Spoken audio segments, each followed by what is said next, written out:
내용 먼저 정리를 해보죠. 자, 남녀 간의 애정의 노골적인 표현이다. 그래서 남녀상열지사라고 한다 그랬어요.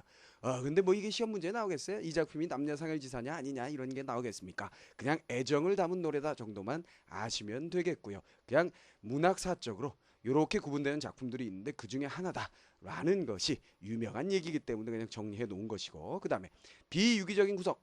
이거 새삼스러운 얘기 아니죠. 고려 소개가 입에서 입으로 전해지는 민간의 노래이다 보니까 그것이 체록되고 정리되고 궁중에서 불려지는 과정까지 올 때에 많은 노래들이 서로 합해지는 그런 과정을 거쳤을 거다, 그런 얘기예요. 그러다 보니까 완벽한 하나의 구조를 이루지 못하고 좀 연과 연이 별개의 이야기처럼 느껴진다, 막 그런 얘기입니다. 그 다음에 요거 아주 독특한 얘기죠. 요거는 여러분들이 좀 알아두시는 게 좋을 것 같습니다. 두 번째는 형식 면에서 시조와 유사한 형식을 띠고 있다라고 얘기를 했어요. 그러니까 고려 말기 후기쯤에 시조가 창작되기 시작하는데 그것의 전신의 역할을 하는 것이 아니냐 하는 생각이 든다. 그래서 요거 정도만 여러분들이 주의를 해서 보시면 될 것 같습니다. 자, 그러면 작품의 내용은 아주 간단합니다. 한번 정리를 해볼까요? 얼음 우히 댄잎자리 보아. 자, 얼음 차갑다. 그죠? 그 위에다가 댄잎자리, 대자리를 봅니다. 솜잎을 깔지 않고 대자리를 까니까 엄청나게 차갑겠습니다. 여름에 사용하는 거잖아요, 대자리는. 님과 나 얼어 죽을 망정. 님과 내가 얼어 죽었으면 죽었지. 자, 다음은 어때요? 그 구절을 반복하죠. 언제나 우린 뭐라 그랬습니까? 무엇을 반복시킨다라고 하면 이렇게 반복이 나타난다. 그럼 뭘 생각하라 그랬어요? 크게 두 가지 생각하자 그랬죠. 첫 번째 뭡니까? 강조의 역할을 하죠. 그 다음 뭐야? 운율의 성격, 즉 음악성을 띠게 된다, 이렇게 얘기했습니다. 음악성. 자, 그렇다면 결국 여기서도 마찬가지죠. 이걸 반복함으로써 자신의 정서를 강조하는 것, 그 다음에 음악성, 좀 더 리드미컬하게 만들어주는 것, 두 가지를 생각하시면 되겠어요. 알겠죠? 정든 오늘 밤 더디 세우시라, 더디 세우시라. 내용 너무나 간단합니다. 무슨 얘기예요? 추운 곳에서 님과 내가 얼어 죽더라도 절대로 님과 있는 이 시간이 가지 않았으면 좋겠다라는 얘기로 보시면 되겠습니다. 자, 님과 오래 함께 하고자 하는 욕망. 뒤집어서 생각하시면 님과의 관계가 오래 지속되지 못하는 그것에 대한 안타까움이라고 생각할 수도 있겠죠. 좀 더 오래 있었으면 좋겠는데 님은 금방 떠나버리더라. 그래서 짜증난다. 이 정도로 보시면 되겠어요. 그래서 여기서는요, 남녀상열지사라고 볼 수 있는 측면이 이 자리를 보고 님과 내가 함께 그곳에 누워있다 라는 것 자체가 어머 야해 부끄러워, 이런 얘기로 볼 수가 있겠습니다. 그 다음에 경경. 요거 좀 어려운 글자가 되겠네요. 이 경이라는 글자는 밝다 뭐 이런 글자이기도 한데요, 밝음의 글자이기도 한데요, 또 다른 뜻이 있습니다. 귀가 볼까지 이렇게 처진다는 뜻이에요. 귀가 걸까지 처진다. 이게 무슨 의미일까요? 그러니까 기운이 쑥 빠진, 즉 근심입니다. 근심이 많은 고침상, 외로운, 고독한 외로운, 침상 뭡니까? 베개머리 맡에, 베개머리 맡에.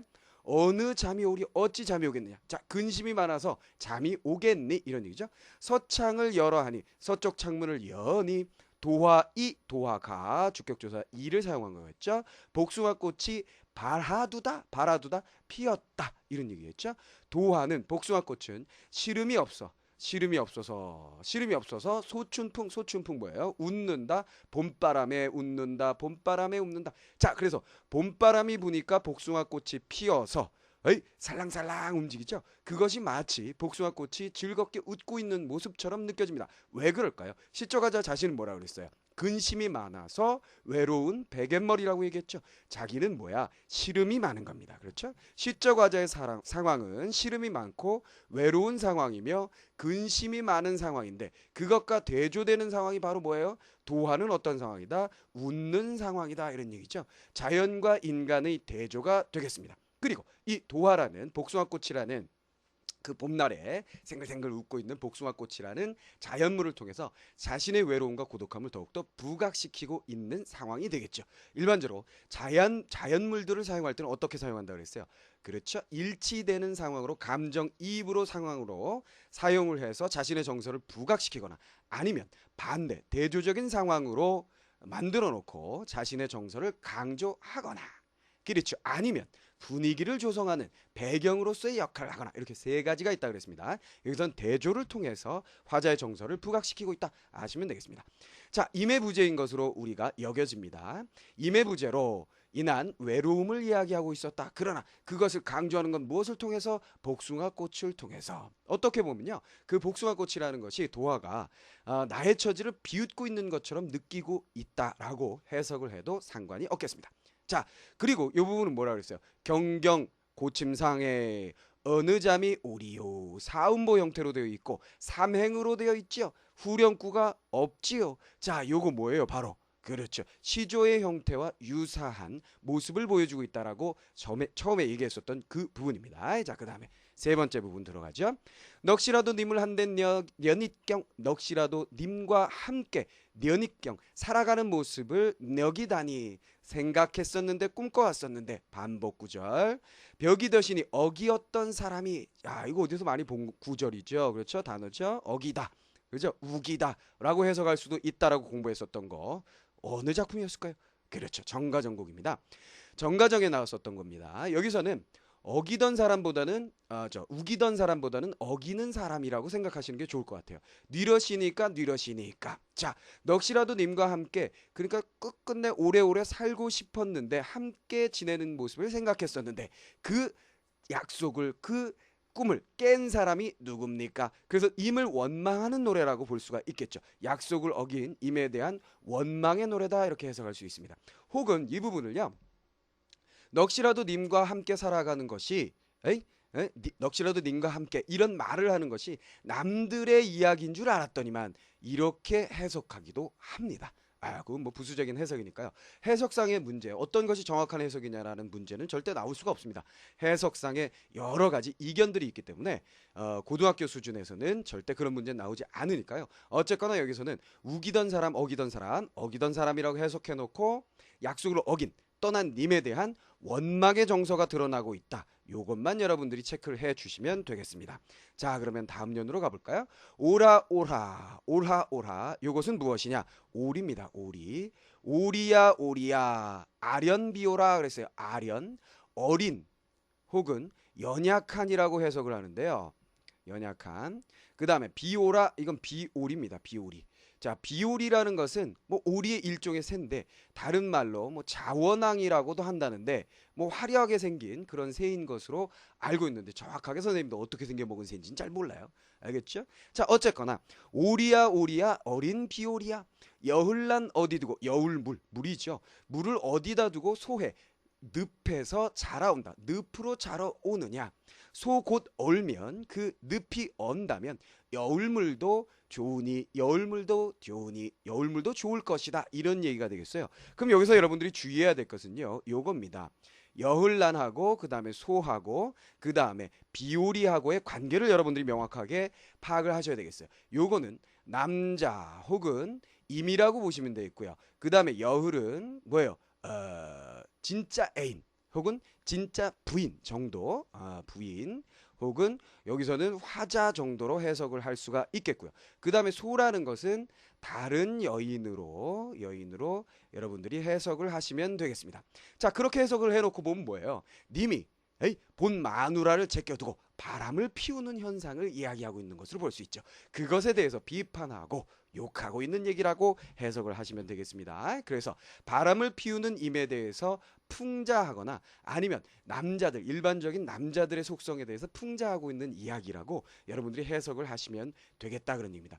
그리고 여기서 풍자의 성격은 오리라든가, 그렇죠? 오리라든가 그 다음에 여울물이라든가 늪이라든가 이렇게 비유적인 표현을 사용함으로써 우회적으로, 그렇죠? 우회적으로, 우의적으로 전달되고 있다라는 걸 여러분들이 또한 생각해 주시면 되겠습니다. 자, 그 다음에 남산의 자리 보아 옥산을 베겨 누워 금수단 니불 안에 사향각시를 안아 누워. 요거 야한 장면 하나 또 나왔네요. 자, 그러나 스케일이 굉장히 자연과 함께합니다. 남산의 자리를 봅니다. 자리 깔고 그 다음에 옥산을 베개 삼아서 베고 누워요. 그 다음에 금수산을 이불 삼아서 덮고 눕습니다. 스케일 크죠. 그리고 중요한 것은 사양 각시를 안고 눕습니다. 자, 각시를 생각하시면 되겠죠. 각시, 여인네, 뭐 사랑하는 님을 안고 눕는다. 근데 사양이라는 건 그럼 뭐냐? 사양이라는 건 사양노루라는 게 있어요. 수컷에, 사양노루의 수컷에 이 배 부분에 보면은 주머니가 있답니다. 근데 그 주머니를 떼가지고 말려가지고 가루를 내서 약으로 사용한대요. 그리고 향기가 난답니다. 정확하게 어떻게 사용하는지 잘 모르겠지만 그렇다면 사양각시라고 우리가 그런 약 향기가 나는 부분이라고 생각을 한다면 사양각시 향기로운 님 정도로 해석할 수 있지 않을까 선생님은 그렇게 생각을 합니다. 자, 사랑하는 님을 안고 누워서 반복 구절 나왔고요. 약든 가슴을 맞차옵소이다 맞차옵소이다 그랬어요. 약든 가슴을 맞춥니다. 즉 안고 누워서 가슴을 맞댄다는 얘기니까 어떻게 보면 이 부분은 정말 야한 부분일 수도 있겠네요. 근데 여기서 약이 든 가슴이라는 건 뭐냐? 자, 여기 사양이 나왔으니까 연결되는 것 같습니다. 그러니까 첫 번째 그냥 향기로운 향기가 나는 그렇죠. 그러니까 사랑하는 사람끼리 부둥켜 안고 있을 때 서로의 향기를 느끼는 선생님 너무 심하게 해석했나? 뭐 이렇게 해석할 수도 있을 것 같고요. 아니면 그대로 약으로 보아서 무엇이에요? 상사병이 있단 말이야. 상사병. 그지? 사랑하는 병을 고치는 약 이렇게 해석하기도 하는데요. 지금 사랑하는 님과 부둥켜 안고 누워 있는데 그 사랑하는 병을 굳이 고쳐야 할 필요는 없을 것 같아서 선생님이 이런 해석은 별로 마음에 들진 않습니다.